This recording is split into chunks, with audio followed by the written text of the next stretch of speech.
सबसे पहले मैं अध्यक्ष जी आपका धन्यवाद देना चाहता हूं। आपका और सरकार के प्रयास से आज ये विशेष हमारा विधानसभा का सत्र है और आज के दिन हम केवल महिला सदस्यों को ही बोलने का अवसर दे रहे हैं। जहां आपने नेता सदन और मुझे बोलने का मौका दिया है, मैं आपका बहुत बहुत धन्यवाद देना चाहता हूं। हालांकि अध्यक्ष जी लगातार इस प्रयास में हैं कि नई नई चीजें आएं और जब से आप अध्यक्ष बने हैं बहुत सी चीजों को बदलते हुए हम लोग देख रहे हैं। ये स्वाभाविक है कि बिना सरकार के सहयोग के, बिना सरकार के बजट के बहुत सारे काम नहीं हो सकते हैं। और कभी गैलरी का सुंदरीकरण हो, और अब टैबलेट भी हमारे सामने आ गई है।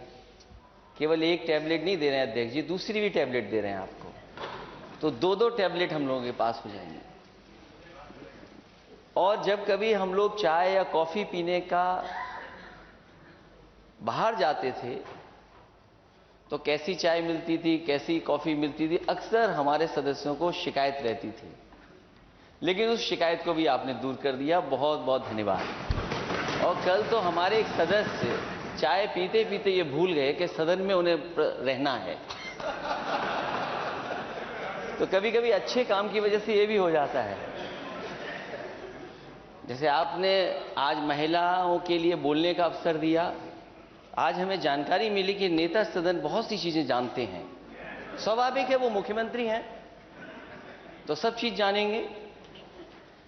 मैं उनके भाषण से ही अपने भाषण को जोड़ते हुए, उन्होंने जहां भूमिका बताई महिलाओं की, न केवल आजादी में, समाज में जगह जगह पर उन्होंने बहुत महत्वपूर्ण योगदान दिया है।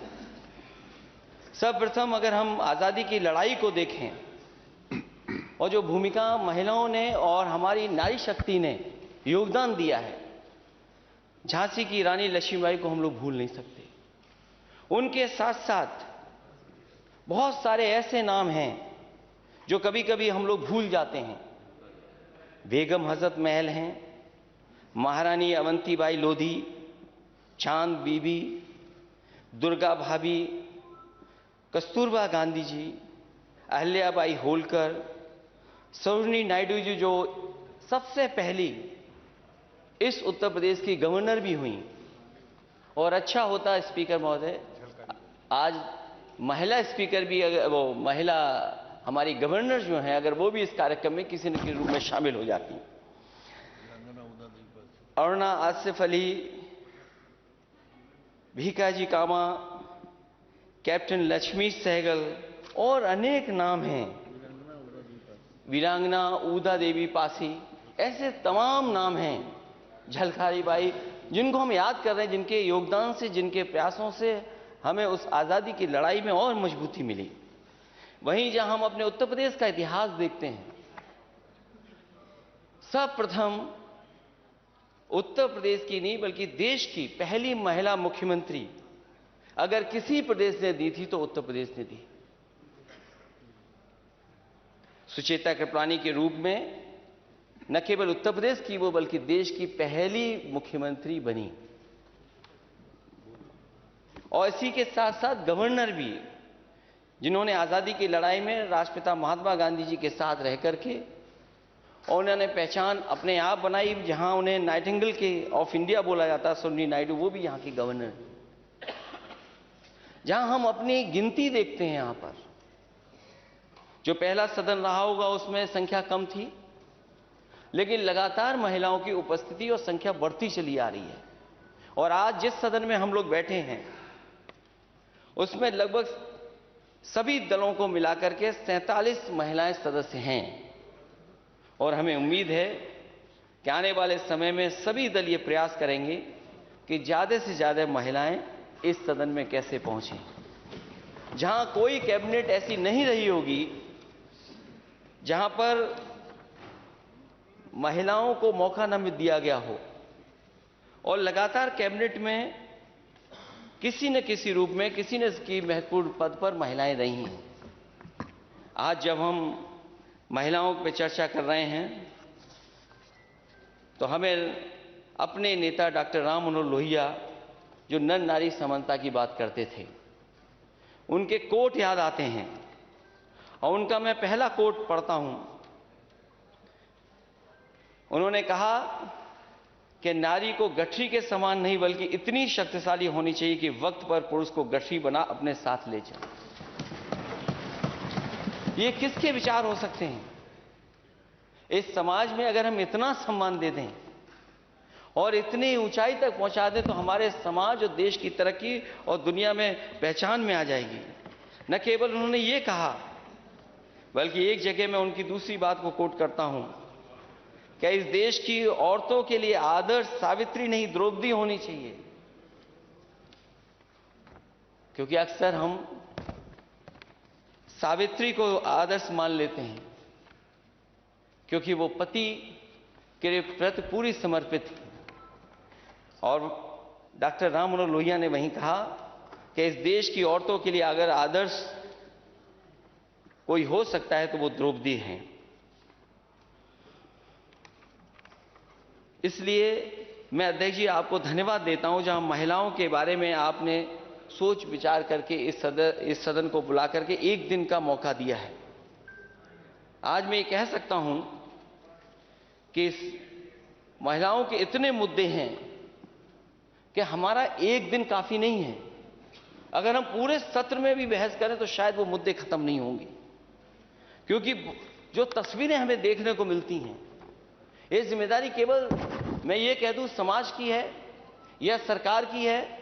मैं आज इस मौके पर दलगत राजनीति से ऊपर ये कहना चाहता हूं कि जब हम अखबार पढ़ते हैं और तस्वीरें देखते हैं कि क्या क्या घटनाएं हो रही हैं आज दिल्ली से या पार्लियामेंट से, कठोर से कठोर कानून पास हुए हैं, लेकिन उसके बावजूद भी महिलाओं के ऊपर जो घटनाएं देखने को मिल रही वो कम नहीं हो रही हैं।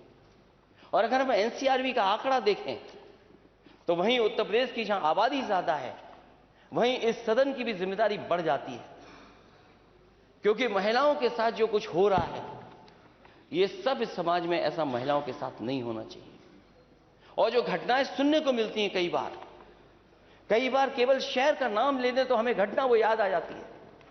अगर हम हाथरस देखें या लखीमपुर या अभी की घटना को देखें, ये बात मैं नहीं कहता हूं कि आज सरकार का विरोध करने के लिए मैं नहीं खड़ा हूं।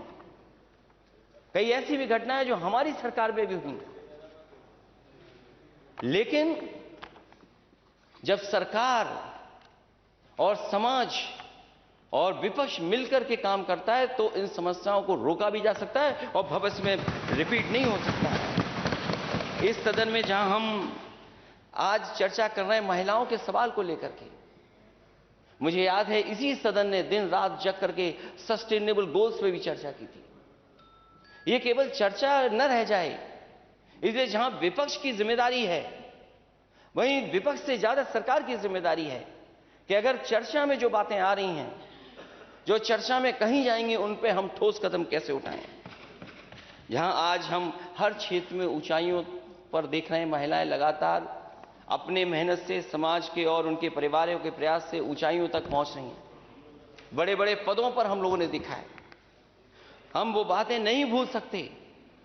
इस समाज में ऐसा भी समय था और भारत के हिस्से में ऐसा भी समय था, अगर हमें बहुत सारी चीजों पर गर्व होता है तो हम वो चीजें भी याद करें कि हमारा समाज किन चीजों से निकल करके आया है। एक समय ऐसा था जब महिलाएं पूरे कपड़े नहीं पहन सकती थी, उन्हें आधे कपड़े पहन करके रहना पड़ता था। वहां की हुकूमत उनसे टैक्स लिया करती थी। ऐसा भी समय देखा है। लेकिन जब जैसे जैसे चीजें बदली हैं, समाज में सुधार आया, चीजें बदली हैं, आज जहां हम पहुंचे हैं, हो सकता है अगर समाज और सरकार और सब हम लोग मिलकर के कोशिश करेंगे तो हो सकता है समाज हम कहां आगे पहुंचा दें। इसलिए ज्योतिबा फूले और सावित्रीबाई फूले को हम नहीं भूल सकते, जिन्होंने इस देश में महिलाओं को और बच्चियों की पढ़ाई के लिए और समाज को सुधारने के लिए अपना पूरा जीवन लगा दिया।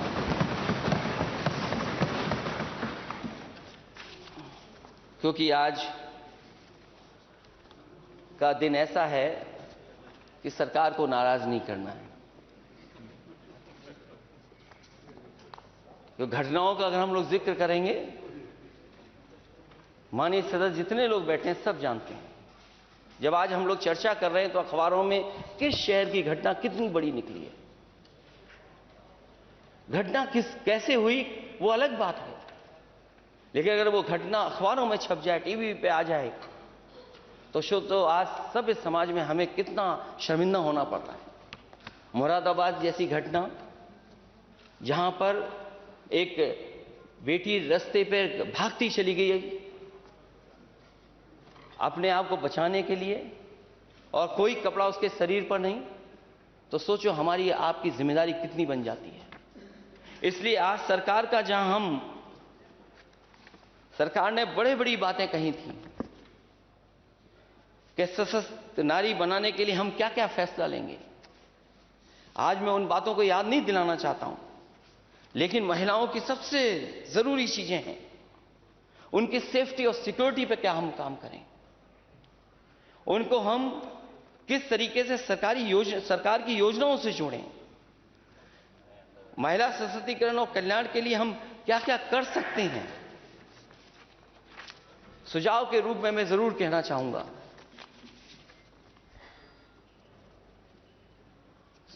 क्योंकि सरकार के घोषणा पत्र में तो बहुत सी बातें रखी गई थी, वहीं मैं कहना चाहूंगा कि हम लोग समाजवादी पार्टी की घोषणा पत्र में हम लोगों ने कुछ बातें लिखी थी, क्योंकि हम सरकार में नहीं आए हैं, इसे हम सुझाव के रूप में सरकार को बता सकते हैं। हालांकि उन्होंने भी बहुत सारी बातें लिखी सशक्त नारी के लिए क्या क्या होना चाहिए, वहीं हम भी सुझाव देना चाहते हैं कि समाजवादी पार्टी महिलाओं, अल्पसंख्यकों और दलित सहित प्रत्येक नागरिक के लिए हेट क्राइम के खिलाफ जीरो टॉलरेंस की नीति के लिए संकल्पबद्ध है, और सरकार से मांग करते हैं कि वे जीरो टॉलरेंस नीति को अपनाएं। हालांकि जीरो टॉलरेंस की नीति के बारे में सरकार कहती है, लेकिन कैसे इसको हम लागू कर सकें, उस दिशा में मैं समझता हूं सरकार जरूर काम करेगी। वहीं उत्तर प्रदेश में पुलिस समेत सभी सरकारी नौकरियों में महिलाओं को 33% आरक्षण दिया जाए। ये आरक्षण सभी श्रेणियों जैसे सामान्य, ईडब्ल्यूएस, ओबीसी, एससी और एसटी के लिए भी लागू किया जाए। लड़कियों की केजी से पीजी तक शिक्षा मुफ्त की जाए, क्योंकि जिस समय नेताजी की सरकार थी उस समय पढ़ाई को बिल्कुल मुफ्त कर दिया गया था। हमें उम्मीद है कि आज जब हम महिलाओं के सवालों पर चर्चा कर रहे हैं तो ये पढ़ाई भी पूरी की पूरी मुफ्त होनी चाहिए। और मुझे याद है कि एक बार मैं यहाँ पर एक अखबार के कार्यक्रम में जब मैं गया तो मैं जिन लोगों का सम्मान कर रहा था उसमें नौजवान वो टॉपर था, 12th क्लास के टॉपर्स का मैं सम्मान कर रहा था। अध्यक्ष जी जब मैं उसको सम्मान देने गया तो उसने कहा कि आज तो आप मुझे यहाँ लैपटॉप दे रहे हैं, आज ही के दिन आप झांसी में भी मेरी बहन को लैपटॉप देंगे। और मुझे याद है मैंने बच्चे से पूछा कि कभी तुम हेलीकॉप्टर में बैठे थे?